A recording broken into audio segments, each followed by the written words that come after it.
జ్ఞానానందమయం దేవం నిర్మలాస్ఫటికాకృతిం ఆధారం సర్వవిద్యానాం హయగ్రీవ ఉపాస్మయ. ఆపదాభర్తారం ధాతారం సర్వసంపదాం లోకాభిరామం శ్రీరామం భూయో భూయో నమామి. మనం ఇప్పుడు ఈ వీడియోలో డిసెంబర్ నెల మాస ఫలితాల గురించి మనం తెలుసుకుంటాం. దానికంటే ముందుగా మనం సంవత్సర గోచార ఫలితాలను ఎలా గణన చేస్తారు, మాస ఫలితాలు ఎలా గణన చేస్తారు, వాటి యొక్క ప్రాముఖ్యత ఏమిటి అనే దాని గురించి మనం తెలుసుకుందాం. ప్రతి సంవత్సరం ఉగాది సందర్భంలో చేసే పంచాంగ శ్రవణంలో భాగంగా సంవత్సర గోచారాన్ని తెలియజేస్తారు. సాధారణంగా కూడా జరుగుతున్న సంవత్సరంలో తమకు సంబంధించిన శుభాశుభాలను తెలుసుకోవడం కూడా సంవత్సర గోచార ఫలితమే. ఈ విధానంలో ముఖ్యంగా ఆ సంవత్సరం శని, గురు, రాహుకేతుల సంచారం ప్రధానంగా గమనిస్తారు. శని సంచరించే రాశికి తమకు అనుకూలమా ప్రతికూలమా అని చూసుకోవడం అనేది ఉంటుంది. ఈ క్రమంలో జన్మరాశికి శని 12, 1, 2 రాశిలో సంచరిస్తుంటే దాన్ని ఏలినాటి శని అని, 4వ స్థానం సంచారం అర్ధాష్టమ శని అని, 8వ రాశిలో సంచారాన్ని అష్టమ శని అనే పేరుతో తెలుపుతారు. ఈ కాలాల్లో విశ్రాంతి లేకపోవడం, శారీరకమైన ఇబ్బందులు, ఆర్థిక ఇబ్బందులు, కుటుంబ కలహాలు, సౌఖ్యం లేకపోవడం, ఆకస్మిక నష్టాలు, అనారోగ్యాలు క్రమంలో తెలియజేయబడుతూ ఉంటాయి. శని యొక్క దృష్టిని కూడా పరిశీలించడం అనేది సాంప్రదాయం. శని తానున్న రాశి నుంచి 3, 7, 10 స్థానాలను చూస్తూ ఉంటాడు. ఈ రాశిలో తమ జన్మరాశి ఉన్నప్పటికీ జాగ్రత్తలు తీసుకోవడం అవసరంగా సూచిస్తారు. అంతేగాక శని సంచరిస్తున్న రాశి, శని దృష్టి ఉన్నటువంటి రాశులు తమ జన్మరాశి నుంచి ఏ భావాలు అవుతున్నాయో ఆ భావాల విషయంలో జాగ్రత్తలు తీసుకోవడం కూడా గోచారంలో ఒక భాగమే. శని ఒక్కొక్క రాశిలో 2.5 సంవత్సరాల సంచారం వల్ల ఆయా గ్రహ ఫలితాలను అధికంగా గమనించడం సాంప్రదాయంలో ఉంది. సంవత్సర గోచార ఫలితాల అధ్యయనంలో శని ఫలితం చాలా కీలకమైన గురుగ్రహ సంచారాన్ని కూడా సంవత్సర గోచారంలో భాగంగా పరిశీలిస్తారు. గురువు తానున్న రాశి నుండి 5, 7, 9 రాశులను చూడడం వల్ల ఆయా రాశుల వారికి అనుకూలతలను తెలియజేయడం అనేది జరుగుతుంది. జన్మరాశి నుండి 2, 5, 7, 9, 11 రాశులు సంచరిస్తున్నప్పుడు ఆర్థిక, సంతాన, వైవాహిక సంతృప్తి, లాభాదులను పొందవచ్చు. గురుదృష్టి ఉన్నటువంటి భావాల్లో లోపాలున్నా కూడా సరిదిద్దబడతాయి. ఆ సంవత్సరంలో ఏ కార్యక్రమాలకు అనుకూలమో ఏ కార్యక్రమాలకు ప్రతికూలమో కూడా గురుగ్రహ గోచారం ద్వారా మనం గమనించవచ్చు. నూతన సంకల్పాలు నెరవేరడానికి, వివాహ, సంతానాది అంశాల్లో పరిపూర్ణత కోసం గురుగ్రహ గోచారం అనుకూలంగా ఉండే విధంగా చూస్తూ ఉండడం అనేది సాంప్రదాయం. రాహుకేతువులు తామున్న రాశులకు అనుసరించే భావాలకు సంబంధించిన అశుభ ఫలితాలను ఇస్తుంటాడు. ముఖ్యంగా 3, 6, 11 స్థానాల్లో తప్ప మిగిలిన స్థానాల్లో ఆయా భావాలకు లోపాలను తెలియజేయడం గోచార సాంప్రదాయం. ఏదైనా శుభగ్రహంతో కలిసి ఉన్నప్పటికీ ఆ గ్రహం యొక్క శుభత్వాన్ని తగ్గించే విధంగా రాహుకేతువు గ్రహాలు అనేవి ఉంటాయి. అందువల్ల ప్రతి రాశి వారికి రాహుకేతువులు ఉన్నటువంటి భావాలను జాగ్రత్తగా చూసుకోవాల్సి ఉంటుంది. శని, గురువు, రాహు, కేతువులు అధిక కాలంలో ఒక రాశిలో సంచరించడం వల్ల సంవత్సర ఫల నిర్ణయంలో వీరి ప్రాధాన్యం అధికంగా ఉంటుంది. ఇక మాస గోచార ఫలితాల విషయానికి వస్తే, ఒక మాసం తమకు అనుకూలమా ప్రతికూలమా అని గమనించేందుకు రవి, కుజ, శుక్ర, బుధ గ్రహాలను గమనించడం సాంప్రదాయం. సూర్యుడు 3, 6, 10, 11 రాశుల్లో సంచరించే సమయంలో మాత్రమే శుభ ఫలితాలను ఇస్తాడు. మిగిలిన సమయాల్లో అతడు సంచరించే రాశి, దృష్టి ఉన్న సప్తమ రాశి విషయంలో జాగ్రత్తలు అనేవి తీసుకోవాలి. వేరు వేరు జన్మరాశుల వారికి రవి సంచరిస్తున్న రాశి, దృష్టి ఉన్నటువంటి రాశులు ఏ భావాలు అవుతాయో గమనించి వానికి అనుకూలమైన ఫలితాలను నిర్దేశించాల్సి ఉంటుంది. రవి గోచారంలో వ్యతిరేకంగా ఉన్న సమయంలో అధికార ప్రభుత్వ సంబంధమైన సమస్యలు, అనారోగ్య లోపాలకు, మానసికమైన ఒత్తిడులకు అధికమైన అవకాశం అనేది ఉంటుంది.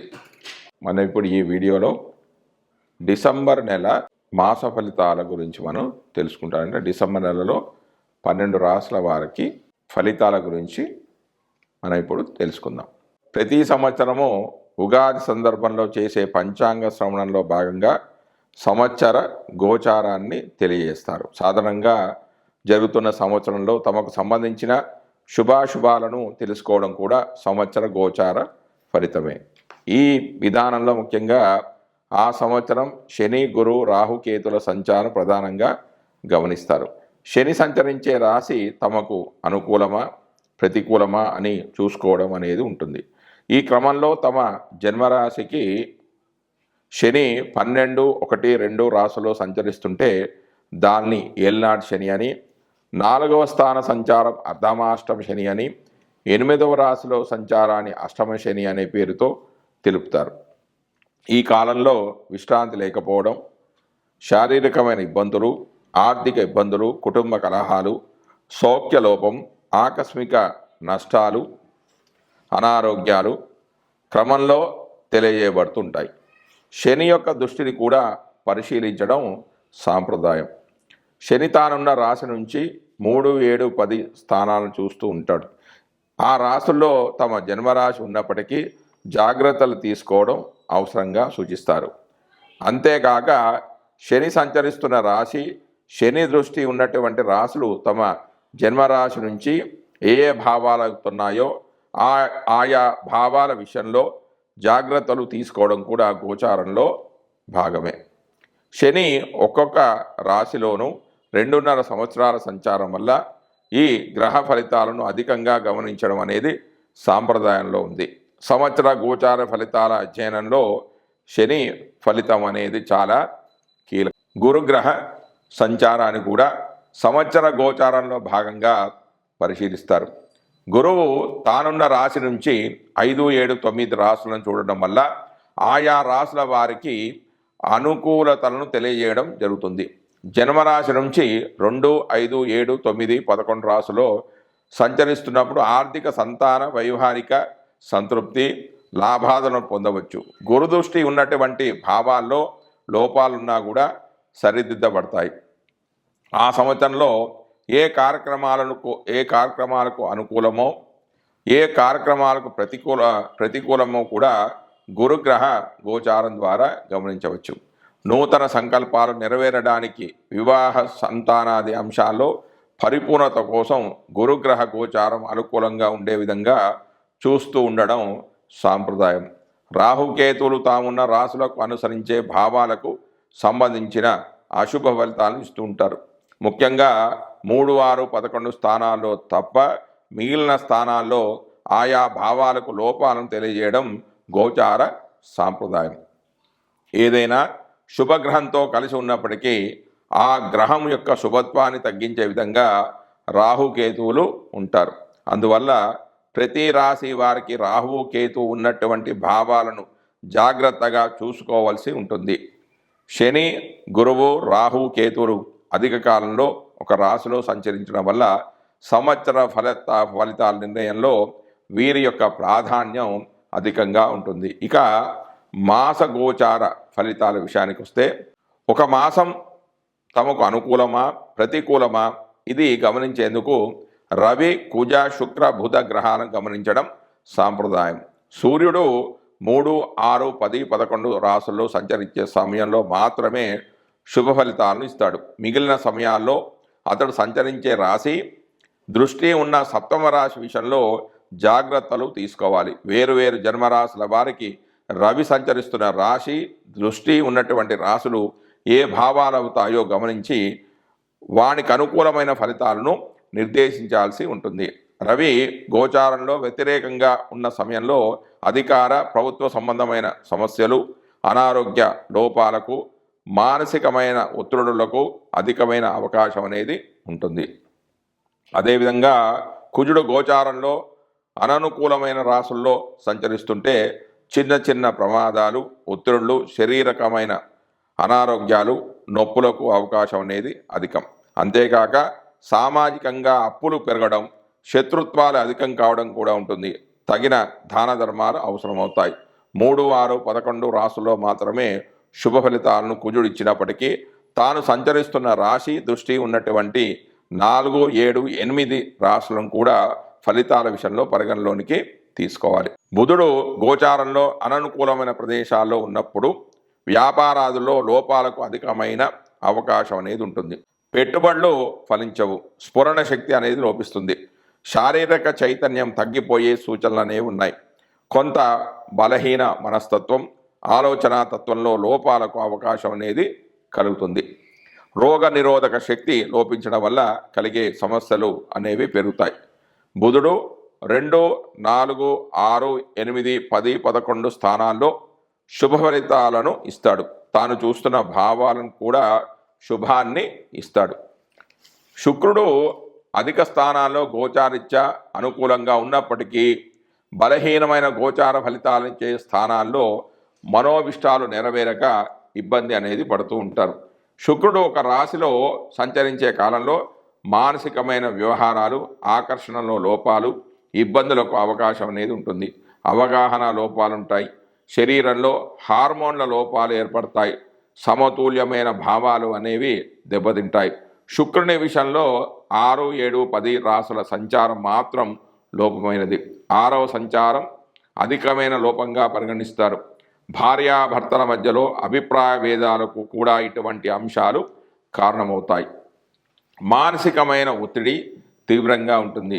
ఒక నెల రోజులు కొంత ఎక్కువ తక్కువలతో కూడుకున్న రోజుల్లో సంచరించే గ్రహాలనేవి ఇవి. అందువల్ల వీటి ద్వారా కలిగే ఫలితాలు ఆ మాసాదులకు చెంది ఉంటాయి. అయితే శుభ సమయంలో కార్యక్రమం ప్రారంభించి పూర్తి చేయడానికి ఇటువంటి అనుకూల గ్రహ సంచారాదుల వల్ల ఫలితం అనేది అధికంగా ఉంటుంది. జై శ్రీమన్నారాయణ. ఫలితాల గురించి మనం తెలుసుకుందాం. కర్కాటక రాశి వారికి రవి ఇచ్చే ఫలితాలు. కర్కాటక రాశి వారికి రవి డిసెంబర్ 1 నుంచి 15 వరకు 5వ స్థానంలోను, డిసెంబర్ 16 నుంచి 31 వరకు 6వ స్థానంలో సంచరిస్తున్నాడు.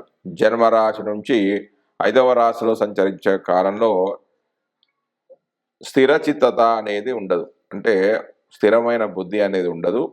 మానసిక రుగ్మతలతో పాటుగా సంతానానికి ఇబ్బందులు అనేవి కలుగుతాయి. బంధువుల వలన సహాయ సహకారాలు అందవు.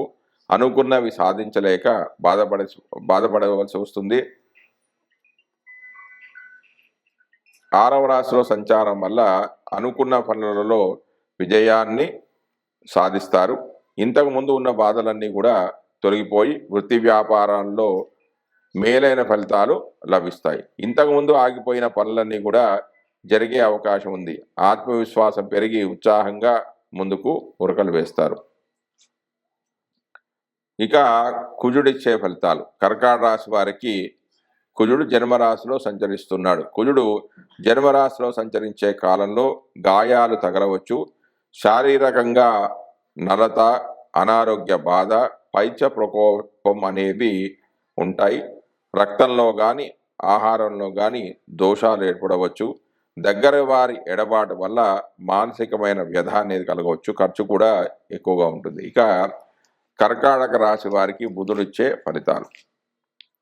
కర్కాటక రాశి వారికి బుధుడు 5వ స్థానంలో సంచరిస్తున్నాడు. బుధుడు జన్మరాశి నుంచి 5వ రాశిలో సంచరించే కాలంలో తెలివి బాగా పనిచేసినా కూడా ధన సంపాదన విషయంలో అంతా మంచి ఫలితాలనే ఉండదు. అనారోగ్యము, సోమరితనము, అపనింద, అగౌరవం ఉంటాయి. సంతానానికి మేనమామకు మేలైన కాలం అనేది కాదు. శారీరక సుఖశాంతులు లోపిస్తాయి. మొత్తం మీద ఈ కాలంలో ఎక్కువగా సమస్యలు అనేవి ఉంటాయి. ఇక కర్కాటక రాశి వారికి గురుడు ఇచ్చే ఫలితాలు. కర్కాటక రాశి వారి గురుడు 11వ స్థానంలో సంచరిస్తున్నాడు. జన్మరాశి నుంచి గురుడు 11వ రాశిలో సంచరించే కాలంలో పదవిలో ఉన్నతి, కీర్తి ప్రతిష్టలకు లోటు ఉండదు. దూరదేశం నుంచి, ప్రభుత్వం నుంచి గౌరవ మర్యాదలు, సన్మానాలు పొందుతారు. ఉన్నతమైన జీవితాన్ని గడుపుతారు. మంచి వాహనాలు కొంటారు. విద్యా వివేక వృద్ధితో పాటుగా అన్ని రంగాల్లో ఉన్నతిని సాధిస్తారు. నానా మూలక ధన లాభం ఉంటుంది. విదేశీయానంతో పాటుగా ఆస్తులు కూడగట్టడం అనేది ఉంటుంది. అయితే 11వ స్థానంలో శుభ ఫలితాలు ఇచ్చే సందర్భంలో 11వ స్థానానికి వేద స్థానమైన 8లో శని యొక్క సంచారం చేత, శని యొక్క వేద వల్ల నీచ స్త్రీలతో పరిచయం, కలహము, స్థానచలనం లాంటివి జరిగే అవకాశం అనేది ఉంది. ఇక కర్కాటక రాశి వారికి శుక్రుడు ఇచ్చే ఫలితాన్ని గమనిస్తే, కర్కాటక రాశి వారికి శుక్రుడు డిసెంబర్ 3 నుంచి డిసెంబర్ 28 వరకు 7వ స్థానంలో సంచరిస్తూ ఉన్నాడు. శుక్రుడు జన్మరాశి నుంచి 7మలో సంచరించే కాలంలో, అంటే 7వ ఇంట సంచరించే కాలంలో ఎక్కువ చెడు ఫలితాలే ఇవ్వవచ్చు. ఆలోచన జ్ఞానం అనేది నశిస్తుంది. విసుగుదల, అలసట ఎక్కువగా ఉంటుంది. బంధుమిత్రులతో విరోధం అనేది ఏర్పడుతుంది. స్త్రీ మూలకంగా కానీ భాగస్వాముల మూలకంగా కానీ ఇబ్బందులు ఉండవచ్చు. మానసికమైన ఆందోళనకు గురి అవుతారు. వ్యర్థ ప్రయత్నాలు అనేవి ఉంటాయి. ఇక కర్కాటక రాశి వారికి శని ఇచ్చే ఫలితాలు. కర్కాటక రాశి వారికి శని 8వ స్థానంలో సంచరిస్తున్నాడు. అర్ధాష్టమ, అష్టమ శనులు తిరిగి వస్తూ ఉంటాయి. ప్రతిసారి ఈ ఫలితాలు అన్నీ చెడ్డవి కూడా కావు. అలాగని మంచివి అని చెప్పలేము. మొదటిసారి వచ్చేదాన్ని మంగు అని, రెండవసారి వచ్చేదాన్ని పొంగు అని, మూడవసారి వచ్చేదాన్ని కొంగు శని అని అంటారు. మొదటిసారి మంగు శని వల్ల స్థాన మార్పు, భయము, అనారోగ్యం, సుఖహీనత కలుగుతుంది. అంటే రెండవసారి వచ్చేదాన్ని పొంగు అంటారు కదా, దాని ద్వారా ధనలాభము, బతుకు భయము, ఆరోగ్య నష్టం అనేది కలుగుతుంది. ఇక మూడవసారి వస్తే ఆ యొక్క కుంగు శని వల్ల అనారోగ్యం, శరీర కష్టం అనేది ఉంటుంది. తానున్న స్థానానికి మళ్ళీ రావడానికి శనికి 30 సంవత్సరాలు పడుతుంది. అంటే ఒక్కొక్క రాశిలో 2.5 సంవత్సరాలు ఉంటాడు. 2.5 × 12 = 30 సంవత్సరాలు. కాబట్టి ఇది మొదటిదా, రెండవదా, మూడవదా అని నిర్ణయించుకొని ఫలితాలను బేరీజు వేసుకోవాలి. ఇక కర్కాటక రాశి వారికి రాహు ఇచ్చే ఫలితాలు విషయానికి వస్తే, కర్కాటక రాశి వారికి రాహువు ఈ డిసెంబర్ నెల మొత్తం అంతా కూడా 9వ స్థానంలో సంచరిస్తున్నాడు. 9వ స్థానంలో రాహు కేతులో చలనం ప్రతికూల ఫలితాలు ఇస్తుందంటే చెడు ఫలితాలే ఉంటాయి. ప్రయాణాలు ఇబ్బందులు, పశు నష్టము, ధనధాన్య నష్టము, అనుకూల పనులు జరిగిపోవడం, తండ్రి సమానులతో గొడవలు అనేవి జరిగే అవకాశాలని ఉన్నాయి. ఇక కర్కాటక రాశి వారి కేతు ఇచ్చే ఫలితాలు. కర్కాటక రాశి వారి కేతు 3వ ఇంట సంచరిస్తున్నాడు. చంద్రరాశి నుంచి కేతు 3వ ఇంట సంచరించే సమయంలో శుభ ఫలితాలను ఇస్తాడు. కీర్తి, శారీరక బలం పెరుగుతుంది. ప్రజల్లో మాటకు విలువ అనేది పెరుగుతుంది. ధనలాభము, సౌభాగ్యం వంటి అనుకూల ఫలితాలతో పాటుగా భాతృద్వేషము లాంటి ఫలితాలు కూడా జరిగే అవకాశం అనేది ఉంది. జై శ్రీమన్నారాయణ.